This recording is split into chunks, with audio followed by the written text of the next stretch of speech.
MCQ इस के कौन सी एंजाइम होती है जो कि अनवाइंडिंग ऑफ डीएनए टेम्पलेट करती है रेप्लिकेशन फॉर्क के ऊपर। तो हेलिकेज एंजाइम आपके डीएनए की टेम्पलेट को अनवाइंड कर देती है रेप्लिकेशन फॉर्क पे।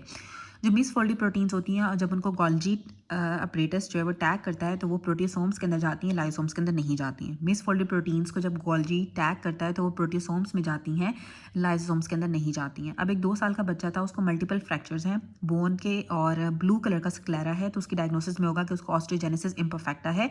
ऑस्टियोजेनेसिस इम्परफेक्टा में डिफेक्टिव टाइप 1 कोलेजन होता है। ब्लू स्क्लेरा इंडिकेट कर रहा है कि ऑस्टियोजेनेसिस इम्परफेक्टा है और ऑस्टियोजेनेसिस इम्परफेक्टा के अंदर आपका टाइप 1 कोलेजन डिफेक्टिव होता है। हिमेटोपोइटिक स्टेम सेल्स आपकी डेवलपिंग बोन्स के बोन मैरो के अंदर अराइज करते हैं क्योंकि जो बोन मैरो होती है उसके अंदर डेवलपिंग ब्लड वेसल्स होती हैं। Haematopoietic stem cells developing bones के बोन मैरो में इसलिए होता है क्योंकि बोन मैरो के अंदर डेवलपिंग ब्लड वेसल्स होती हैं। मल्टीपल वॉशिंग टेक्निक्स को एलाइजा में भी यूज़ किया जाता है और इम्यूनोफ्लोरेसेंस के अंदर भी यूज़ किया जाता है, लेकिन इम्यूनोफ्लोरेसेंस के अंदर ज़्यादा यूज़ किया जाता है मल्टीपल वॉशिंग टेक्निक्स को as compare to ELISA. Patient है आईसीयू के अंदर था, वेंटिलेटर पे है, उसकी बायलैटरल क्रैपिटेशंस आपको मिल रही है, तो कौन सा टेस्ट हम कराएंगे? उसके ट्रेकल एस्पिरेट कर और साथ उसका ब्लड कल्चर कराएंगे। ट्रेकल एस्पिरेट लेंगे हम और साथ उसमें ब्लड कल्चर कराएंगे। जो कॉमनेस्ट कॉज है डाउन सिंड्रोम की वो नॉन डिसजंक्शन होती है। नॉन डिसजंक्शन की वजह से सबसे ज़्यादा डाउन सिंड्रोम डेवलप होता है। क्रोमोसोमल एबनॉर्मलिटीज़ के अंदर क्या होगा कि एक तो मोनोसोमी इन्वॉल्व करती है। जब मोनोसोमी होगी ना तो उससे सोमैटिक क्रोमोसोम्स इनकम्पैटिबल हो जाते हैं लाइफ के लिए, और जो रेसिप्रोकल ट्रांसलोकेशंस होती हैं वो क्लिनिकली साइलेंट होती हैं। रेसिप्रोकल ट्रांसलोकेशन क्लिनिकली साइलेंट होती हैं और मोनोसोमी में जो सोमैटिक क्रोमोसोम्स होते हैं वो लाइफ से इनकम्पैटिबल हो जाते हैं। ऐसी कौन सी ड्रग होती है जो पेरिफेरल न्यूरोपैथी कराती है? आइसोनियाजिड पेरिफेरल न्यूरोपैथी कराती है और इसमें हम विटामिन B6 आइसोनियाजिड के साथ देते हैं ताकि हम पेरिफेरल न्यूरोपैथी को प्रिवेंट कर सकें, जिसको हम पायरिडॉक्सिन भी कहते हैं। डायग्रामेटिकली अगर आपने परसेंटेजेस को रिप्रेजेंट करना हो तो उसके लिए हम पाई चार्ट को यूज़ करते हैं। विटामिन के गैमा कार्बोक्सिलेशन इसका मैकेनिज्म ऑफ एक्शन होता है। विटामिन के का mechanism of action gamma carboxylation होता है। 2 टेबल को हम बायोस्टैट के अंदर यूज़ करते हैं काइस के टेस्ट के अंदर। अब 1 वीक ओल्ड न्यूबॉर्न बेबी था, उसकी होम डिलीवरी हुई थी और उसके घर वाले वैक्सीनेशन में बिलीव नहीं करते हैं और ना ही उन्होंने कोई डिलीवरी के बाद कोई मेडिकल एडवाइस ली है। अब बच्चे को ब्राइट रेड कलर का ब्लड आ रहा है उसकी रेक्टम से जब से वो पैदा हुआ है और बहुत ज़्यादा लिथार्जिक हुआ है और उसके प्यूपिल्स भी अनइक्वल हुए हुए हैं। डायपर के ऊपर हमें ग्रॉस रेड ब्लड नजर आ रहा है और पीटी और एपीटीटी उसका दोनों रेज्ड हुआ है, तो मोस्ट लाइकली डायग्नोसिस क्या होगी कि विटामिन के डेफिशिएंट ब्लीडिंग हो रही है, कि विटामिन के की डेफिशिएंसी है जिसकी वजह से उसको ब्लीडिंग हो रही है। जो फॉस्फोडाइस्ट्रेज के इनहिबिटर्स होते हैं वो आपके साइक्लिक एएमपी को 5 AMP के अंदर कन्वर्ट नहीं होने देते हैं, क्योंकि नॉर्मली फॉस्फोडाइस्ट्रेज साइक्लिक एएमपी को 5 AMP के अंदर कन्वर्ट कर देती है, लेकिन जो फॉस्फोडाइस्ट्रेज इनहिबिटर्स होते हैं वो साइक्लिक एएमपी को 5 AMP के अंदर कन्वर्ट नहीं होने देते हैं। वीक ऑफ डेवलपमेंट के अंदर कौन सी लेयर बनती है? तो एपीब्लास्ट और hypoblast second week of development के अंदर बन जाती हैं। अब एक बच्चा आया उसको डायसेंट्री स्टूल हो रही है जिसके अंदर पस भी आ रही है और आरबीसीज भी नजर आ रही हैं स्मेयर के ऊपर, तो जो पॉजिटिव एजेंट होगा वो एंटेरो हेमरेजिक ई कोलाई होगा। एंटेरो हेमरेजिक ई कोलाई की वजह से डायसेंट्री होती है और जिसमें आपको पस और आरबीसीज दोनों हमें पेरिफेरल स्मेयर के ऊपर नजर आते हैं। अब ई कोलाई के स्ट्रेन्स बताए हुए हैं। जो ई कोलाई होता है इसके 4 स्ट्रेन्स होते हैं, एक एंटेरो इन्वेसिव होता है, एक एंटेरो टॉक्सिजेनिक होता है, एक एंटेरो हेमरेजिक होता है और एक एंटेरो पैथोजेनिक होता है। सबसे पहले जो एंटेरो इन्वेसिव ई कोलाई होता है वो आपकी इन्वेसिव है, तो वो इंटेस्टाइनल म्यूकोजा को इन्वेट कर देगा, वहाँ पे नेक्रोसिस कराएगा, इन्फ्लामेशन कराएगा और शिगेला जैसी डायसेंट्री कराता है। जो एंटेरोटॉक्सिजेनिक होता है वो हीट लेबाइल होता है और हीट स्टेबल एंटेरोटॉक्सिन्स होती हैं जो कि इन्फ्लामेशन भी नहीं करते, इन्वेजन भी नहीं करते, लेकिन ट्रैवलर्स डायरिया कराता है। एंटेरोटॉक्सिजेनिक ट्रैवलर्स डायरिया कराएगा लेकिन ना ये इन्वेजन करता है ना ये इन्फ्लामेशन करता है, हीट लेबाइल और हीट स्टेबल होता है। अब जो एंटेरो हेमरेजिक ई कोलाई है ये O157 रेशो H7 होता है जो कि मोस्ट कॉमन फॉर्म होती है। ये डायसेंट्री कराता है जिसमें इन्फ्लामेशन भी होती है, नेक्रोसिस भी होती है, शीगा लाइक टॉक्सिन प्रोड्यूस करता है जिसकी वजह से आपको हिमोलिटिक यूरेमिक सिंड्रोम डेवलप हो जाता है, पेशेंट को एनीमिया हो जाएगा, प्लेटलेट काउंट कम हो जाएगा और एक्यूट किडनी इंजरी भी हो सकती है। मैकेनिकल हिमोलिसिस होती है, शिस्टियोसाइट्स आपको पेरिफेरल स्मेयर के ऊपर नजर आते हैं एंटेरो हेमरेजिक ई कोलाई में, और ये सॉर्बिटोल को भी फर्मेंट नहीं करता है, लेकिन बाकी जो ई कोलाई होते हैं वो सॉर्बिटोल को फर्मेंट करते हैं। जो एंटेरो हेमरेजिक ई कोलाई है वो सॉर्बिटोल को फर्मेंट नहीं करता है। अब जो एंटेरो पैथोजेनिक ई कोलाई होता है ये आपके अटैच कर जाता है एपिकल सर्फेस के साथ फ्लैटेंड विलाय पे और इम्पेयर करता है एब्जॉर्प्शन को, ठीक है। जो एपिकल सर्फेस के ऊपर फ्लैट विलाय होते हैं एपिकल सर्फेस के साथ अटैच करेगा, विलाय को फ्लैटन कर देगा और आपकी एब्जॉर्प्शन को इम्पेयर करता है, और बच्चों के अंदर डायरिया जो वो एंटेरोपैथोजेनिक ई कोलाई डायरिया कराता है। अब जो वायरसेस हैं वो एक होस्ट वायरसेस के थ्रू जो होस्ट डीएनए एक सेल से दूसरे सेल में ट्रांसफ़र होता है, इसे हम कहते हैं ट्रांसडक्शन। मतलब वायरसेस को यूज़ करके जब होस्ट का डीएनए एक सेल से दूसरे सेल के अंदर ट्रांसफ़र होता है, उसे हम ट्रांसडक्शन कहते हैं। साल्मोनेला फ्लैजिलेटेड होता है। डीएनए वायरसेस जो कि रिस्पायरेटरी ट्रैक को अफेक्ट करता है, डीएनए रिस्पायरेटरी वायरसेस आपका एडिनो वायरसेस होते हैं। अब एक पर्सन था, वो थाईलैंड गया, उसको डायरिया डेवलप हो गया, उसको वाटरी डायरिया हो रहा है, लार्ज अमाउंट में है, और स्टूल सैंपल के ऊपर अगर आपको डोनट शेप सिस्ट नजर आ रही है तो क्रिप्टोस्पोरिडियम होगा।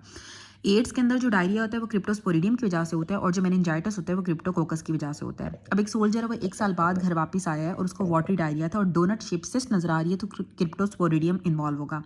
Microcytic hypochromic anaemia and ancylostoma duodenale की वजह से होता है।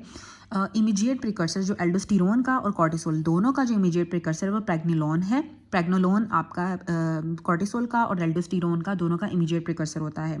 एल्डोस्टेरोन का इमीडिएट प्रिकर्सर 18 हाइड्रोक्सी कॉर्टिकोस्टेरोन होता है।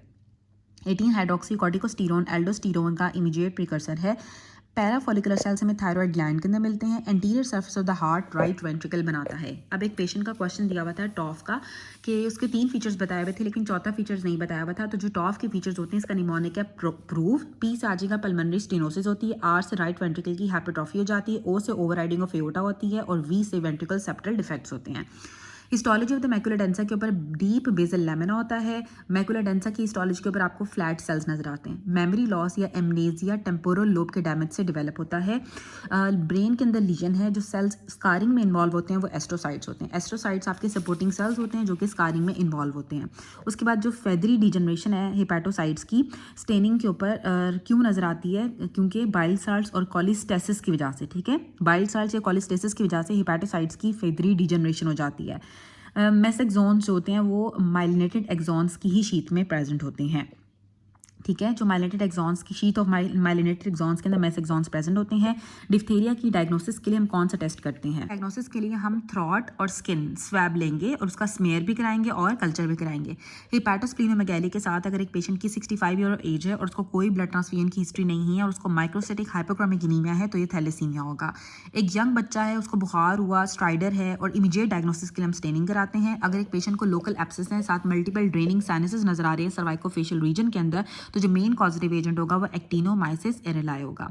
एक्टिनोमाइसिस एरिलाई की वजह से आपको सर्वाइकोफेशियल रीजन के अंदर मल्टीपल ड्रेनिंग साइनसेस मिलते हैं और लोकल एब्सेस मिलती है। लेट इफेक्ट क्या होता है रेडियोथेरेपी का? तो जो रेडियोथेरेपी का लेट इफेक्ट होता है, इसमें आपको लिम्फोप्रोलिफरेटिव डिसऑर्डर डेवलप हो जाता है। एक्यूट इफेक्ट के अंदर रेडियोथेरेपी में डिस्क्वामेशन होती है। क्रॉनिक इफेक्ट के अंदर एंडाइटिस ऑब्लिटरेंस डेवलप हो जाता है। और लेट इफेक्ट ऑफ रेडियोथेरेपी के अंदर लिम्फोप्रोलिफरेटिव डिसऑर्डर डेवलप हो जाता है। हमने पहले भी पढ़ा था कि जो कार्सिनोजेनेसिस होती है वो 5 से 10 साल के बाद डेवलप होती है रेडियोथेरेपी के। जो मेन स्टे है नोजोकोमियल इन्फेक्शन को प्रिवेंट करने का, कि आपने हर पेशेंट को एग्जामिन करने के बाद एक्सटेंसिव हैंड वॉशिंग करनी है। अब एक पेशेंट की डेथ होगी मायोकार्डियल इंफार्क्शन से, अब उसको न्यूट्रोफिल नजर आ रहे हैं ऑटोप्सी के ऊपर, साथ नेक्रोटिक एरिया के अंदर आपको न्यूट्रोफिल्स नजर आ रहे हैं। तो कितनी देर के बाद आपको न्यूट्रोफिल्स नजर आएंगे नेक्रोटिक एरिया के अंदर? 24 घंटे के बाद हमें न्यूट्रोफिल्स नजर आते हैं नेक्रोटिक एरिया के अंदर एमआई वाले पेशेंट्स में ऑटोप्सी पर।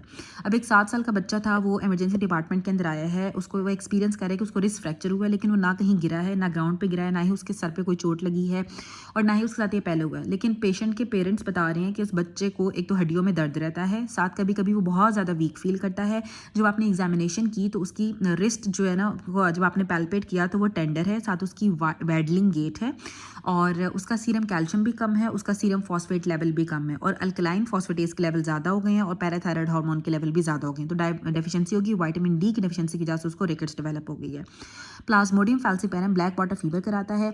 ट्यूमर जो आपकी ओवरी से एक ओवरी से दूसरी ओवरी के अंदर स्प्रेड हो जाता है, वो पेरिटोनियम से स्प्रेड होता है। ट्यूमर आपका लेफ्ट साइड की ओवरी का राइट साइड की ओवरी में, या राइट साइड की ओवरी का लेफ्ट साइड की ओवरी में पेरिटोनियम से स्प्रेड कर जाता है।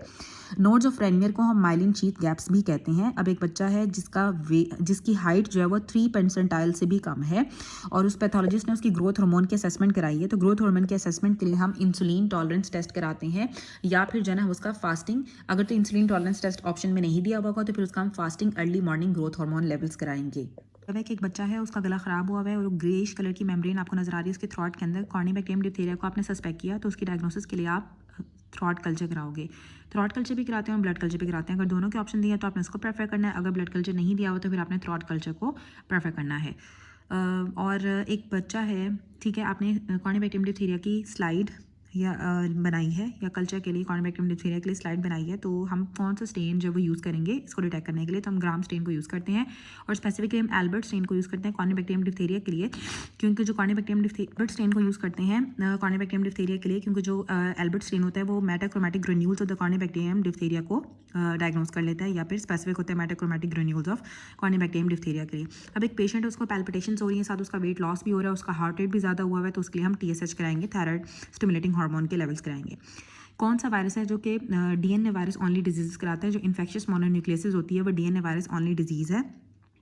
एप्स्टाइन बार वायरस भी DNA वायरस है और हेपेटाइटिस बी वायरस भी DNA वायरस होता है और एडिनो वायरसेस भी आपके DNA वायरसेस होते हैं।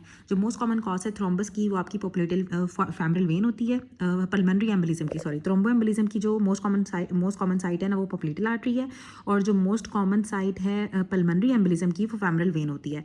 राइट ब्रोंकियल आर्टरी आपके पोस्टीरियर इंटरकॉस्टल स्पेस के right third posterior intercostal space में अराइज करती है, ठीक है। राइट ब्रोंकियल आर्टरी आपके थोरैसिक एओर्टा से अराइज कर रही है right third posterior intercostal space से, ठीक है। जो right third posterior intercostal space होती है वहाँ से थोरैसिक एओर्टा से राइट ब्रोंकियल आर्टरी अराइज करती है। अब जो टेम्पोरोमैंडिबुलर जॉइंट होता है वो सेकेंडरी कार्टिलेजिनस जॉइंट होता है। Temporomandibular joint secondary cartilaginous joint होता है। जो प्राइमरी कार्टिलेजिनस जॉइंट होते हैं इसमें आपका फर्स्ट स्टर्नोकॉस्टल जॉइंट आता है, और जो एपिफिसिस और diaphysis of the long bones के दरमियान में भी प्राइमरी कार्टिलेजिनस जॉइंट होता है। सेकेंडरी कार्टिलेजिनस जॉइंट आपकी इंटरवर्टेब्रल डिस्क के दरमियान में होता है, सिम्फिसिस प्यूबिस में होता है, और मैन्यूब्रोस्टर्नल जॉइंट, ठीक है। मैन्यूब्रियम और स्टर्नम के दरमियान में जो जॉइंट है वो भी आपका सेकेंडरी कार्टिलेजिनस जॉइंट है।